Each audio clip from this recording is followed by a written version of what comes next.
Assalamualaikum dokter. Dok, kita mau tanya nih dok, katanya kasus kegemukan semakin meningkat ya dok? Waalaikumsalam Teh, betul sekali. Kasus kegemukan dari tahun ke tahun selalu meningkat. Nggak hanya di Indonesia, tapi memang di seluruh dunia pun meningkat. Dan menurut data dari Riskesdas, kenaikan selama 5 tahun terakhir dari tahun 2013 sampai 2018 itu sekitar 7% loh. Wah, resiko terkena penyakit gula dan jantung berarti semakin meningkat juga ya dok? Jadi gimana sih dok cara kita tahu kalau kita mengalami kegemukan atau sudah ideal badannya dok? Oke, jadi saya jelaskan dulu apa itu kegemukan atau obesitas. Jadi, obesitas atau kegemukan adalah penumpukan lemak yang berlebihan dalam tubuh kita yang akan berdampak bagi kesehatan kita. Gimana sih cara kita menilai bahwa kita sudah mengalami kegemukan atau sudah ideal? Caranya dengan kita menghitung indeks massa tubuh.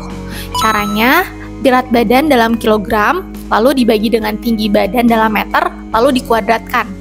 Hasilnya apabila lebih dari 25, maka dari itu kita masuk ke dalam kategori obesitas. Lalu cara lain bisa dengan mengukur lingkar pinggang. Apabila lingkar pinggangnya lebih dari 80 cm pada wanita, itu masuk ke obesitas sentral. Lalu pada laki-laki, apabila lingkar pinggangnya lebih dari 90 cm, maka itu juga termasuk ke dalam kategori obesitas sentral. Baik dok, berarti kiat-kiat apa saja sih dok agar kita tidak mencapai indeks massa tubuh lebih dari 25 atau lingkar pinggang yang berlebih? Oke, tentunya kita harus melakukan pola makan yang sehat dan gizi yang seimbang. Dan sebelum mulai diet, kita harus konsultasikan dulu dengan ahli gizi karena nanti akan dilakukan perhitungan kebutuhan kalorinya. Karena kebutuhan kalori setiap individu itu berbeda-beda. Sehingga nantinya kita akan menjalankan diet yang sehat. Karena diet yang sehat akan membantu kita untuk menunjang kesehatan kita yang lebih optimal.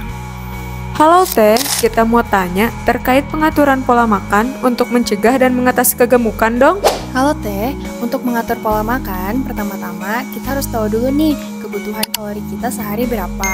Nah, kalau teman-teman udah tahu kebutuhan kalori perharinya berapa, baru deh teman-teman bisa melakukan beberapa tips di bawah ini.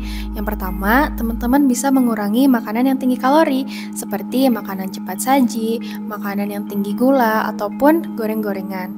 Kemudian yang kedua, teman-teman bisa untuk makan yang tinggi serat, seperti buah ataupun sayuran.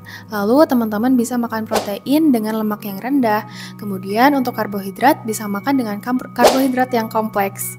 Lalu teman-teman bisa melakukan olahraga selama 30 menit per harinya dan setiap harinya bisa ditingkatkan lagi. Lalu teman-teman bisa nih mencukupi kebutuhan air seharinya. Dan teman-teman juga jangan stres ya dalam melakukan diet ini karena sejatinya dalam diet ini adalah merubah pola hidup.